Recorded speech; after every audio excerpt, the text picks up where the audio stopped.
Yan, ang tindi ng init. Tingnan mo yung karagatan na yan. Banda roon, ginawan na naman nila ng lote. May babahayan na naman sila doon, banda.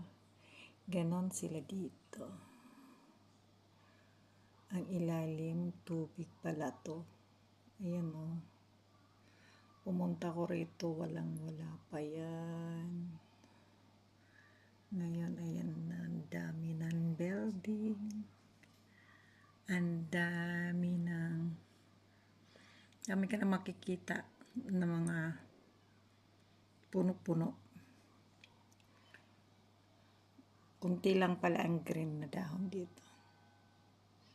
Pag nasa taas ka yan, yan. Grabing init.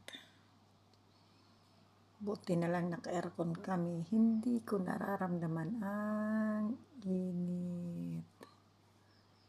Doon yung dulong-dulo na yan. Bandom na yan. Yan is small.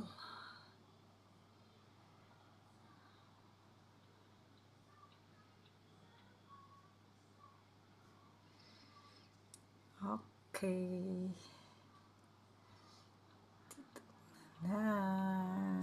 Thank you sa panonood ninyo.